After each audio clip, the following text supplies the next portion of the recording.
हजरत सैयदी वारिस पाक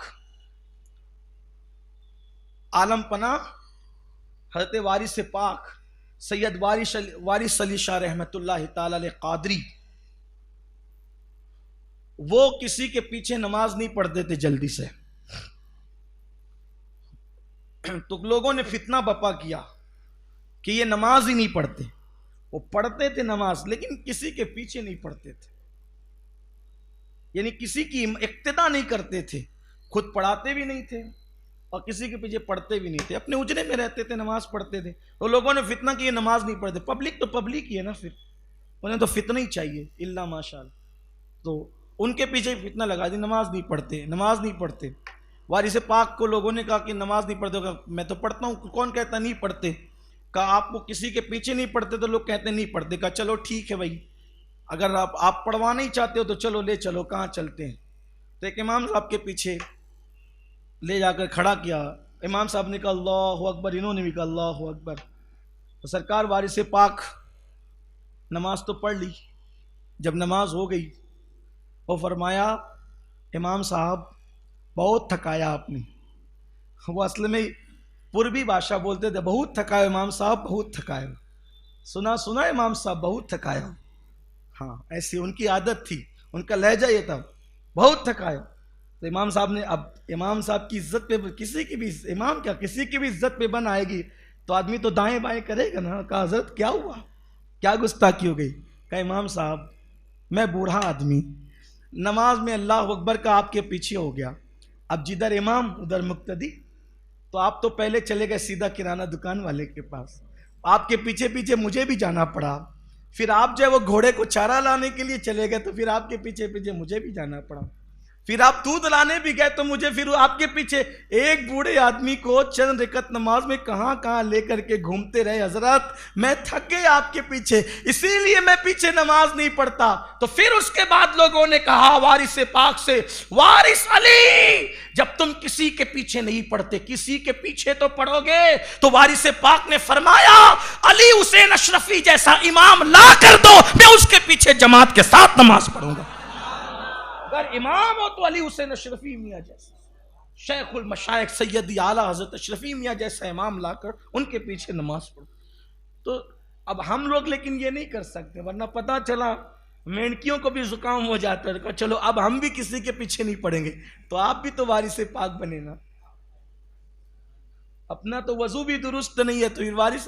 लोग अल्लाह वालों के बराबर बनना चाहते हैं, पहले अल्लाह वाला बन तो सही, वो मकाम तो पा। हमारे लिए तो ऐसे ही कि जो सुन्नी इमाम है उसके पीछे खड़े हो गए, अल्लाह मालिक है। एक बार मुझे किसी ने कहा कि भाई वो फुला के पीछे नहीं पड़े आप, वो फुला ऐसा करता है। तो मैंने कहा देखो ऐसा है, अगर सुन्नी से अकीदा है मैं उसके पीछे खड़े हो जाता हूँ ये सोचकर कि इससे ज्यादा गुनहगार मैं हूं। जब ये मुझसे बेहतर है तो मेरा इमाम हो सकता है, और कायनात का हर सुन्नी मुझसे बेहतर है, तो इसलिए मैं उसके पीछे खड़ा हो जाता हूं। मैं ये तफरीक नहीं करता, बस शर्त है कि वो सुन्नी से अकीदा होना चाहिए, बाकी के मामला अल्लाह पे छोड़ दो। तो वारिस पाक न बने आप, यानी किरदार में बने, कैरेक्टर में बने, इस मामले में आप ना बने। वरना कुछ लोग ऐसे भी होते हैं फजर में खुद पड़े रहेंगे और वो कहेंगे उसके पीछे नहीं होती हमारी और उसके पीछे नहीं होती। हाँ, अल्लाह ताला रहम करम फरमाए। लेकिन बहरहाल अर्ज ये कर रहा था, बात दूर निकली कि सूफिया किराम ला सलात इल्ला बिहुजूरिल क़ल्ब, वो इस तरह की बात करते। इसी तरह से सूफिया कुरान और हदीस से कहीं हटे हुए नहीं, हर जगह वो आपको कुरान और हदीस पर मिलेंगे। आजकल तो हालात ऐसे हैं कि कोई मसला चाहिए उसके ऊपर मुर्गियों की तरह लड़ना शुरू कर देते हैं। ऐसा नहीं, सूफिया का तरीका लड़ना नहीं है, बल्कि सूफिया का तरीका तो यह कि चोट लगे तुझे तो मुझे दर्द हो, ये है। हाँ, ये सूफिया का नजरिया, क्योंकि अल्लाह के रसूल अलैहिस्सलाम ने फरमाया कि उस वक्त तक तू कामिल मोमिन नहीं हो सकता जब तक के तू जो चीज अपने लिए पसंद करता है वो अपने मोमिन भाई के लिए पसंद ना करे। मैंने भी आपको कहा ना कि सूफिया का तरीका ये होता है कि अगर तुझे चोट लगे तो मुझे दर्द हो, तकलीफ मुझे हो। इसके सबूत में बंदा नवाजी के मलफूजात से एक बात पेश करता हूं। सैयदी बंदा नवाज के सुदराज रहमतुल्लाह अलैह फरमाते हैं कि सूफिया मखलूक खुदा की मोहब्बत में इतनी यगानियत इख्तियार कर जाते एक दूसरे से, इतना डूब जाते मखलूक खुदा की मोहब्बत में कि किसी को भी चोट लगे उन्हें तकलीफ पहुंचती है, किसी को भी दुख हो उन्हें तकलीफ पहुंचता है, किसी को भी मुसीबत हो वो बेचैन और बेकरार हो जाते हैं। फरमाते हैं कि एक मर्तबा का वाकया है कि हजरत अबू बकर शिबली रदी अल्लाह ताला अन्हु, ये अबू बकर शिबली कौन है? बहुत बड़े बुजुर्ग हैं, सिलसिले चिश्तिया और सिलसिले कादरिया के इमाम में से। ये हजरत जुनैद बगदादी के मुरीद और खलीफा हैं। हजरत अबू बकर शिबली, हम लोग पढ़ते हैं ना शजरे में, बैर शिबली शेर हक दुनिया के कुत्तों से बचा, एक कारक अब्द वाहिद बेरिया के वास्ते। एक बार मस्जिद में एक इमाम साहब ये शजरा पढ़ रहे थे, बैर शिबली शेर हक दुनिया के कुत्तों से बचा। एक साहब मेरे पास आए, कहा देखो ये सुन्नियों को। मैं कहा आप क्या हुआ? तो कहा ये मस्जिद में भी कुत्ता बिल्ली करते हैं। मैंने कहा अल्लाह के बंदे ये हदीस है, तुमको इल्म नहीं है। ये हदीस अल्लाह के रसूल ने फरमाया दुनिया मुर्दार की तरह है और दुनियादार कुत्ते की तरह है। ये हुजूर की हदीस है।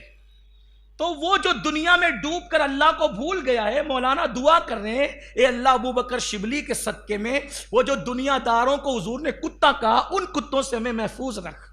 ये वो दुआ कर रहे हैं। अब बताओ हदीस के खिलाफ है ये, तो तुम्हें इल्म नहीं है तो इसका नुकसान अब किसको? तो तुम्ही को है। उठाते कहां से और कहां पहुंचा देते हैं। इल्म सीखो अल्लाह के बंदो, इल्म सीखो। इल्म नहीं है इसीलिए सारे हंगामे हो रहे हैं। बहरहाल अबू बकर शिबली इतने बड़े बुजुर्ग हैं, बहुत बड़े बुजुर्ग, सिलसिले कादरिया के चिश्तिया के इमाम, सिलसिले सोहरवर्दिया के इमाम। एक चरवाहा एक बैल चरा रहा था। बैल चराते चराते उसने एक बैल की पीठ पर डंडा मारा। हज़रत अबू बकर शिबली मौजूद थे। उसने जब बैल की पुश्त पे डंडा मारा तो अबू बकर शिबली ने कहा आह, चीख मारी, आह। हो सकता है लोग इस पे भी मजाक उड़ाएं, ये कौन सी बात हुई? बात यही है, इंसान जहां होता है वहीं की करता है। चरवाहे ने बैल की पुश्त पर डंडा मारा, अबू बकर शिबली ने चीख मारी, आह। चरवाहे ने कहा तुझे क्या हो गया है कि मैं मारता अपने बैल को, चीखता तू है? आपने कहा इधर आ। जब आपने अपनी पीठ से कपड़ा हटाया तो डंडे का असर आपकी पीठ पर मौजूद था। फरमाया खल के खुदा की मोहब्बत में हमारी फनाइयत का आलम है। जब तक के मखलूक खुदा से मोहब्बत नहीं होती उस वक्त तक के खालिक की मोहब्बत भी सही नहीं हो सकती। तो ये जो सूफिया किराम है, सूफिया साफिया, ये लोग बहुत मोहब्बत करने वाले लोग, शरीयत पर कायम रहने वाले लोग, दीन पर कायम, ये मुखालिफीन शरा नहीं है।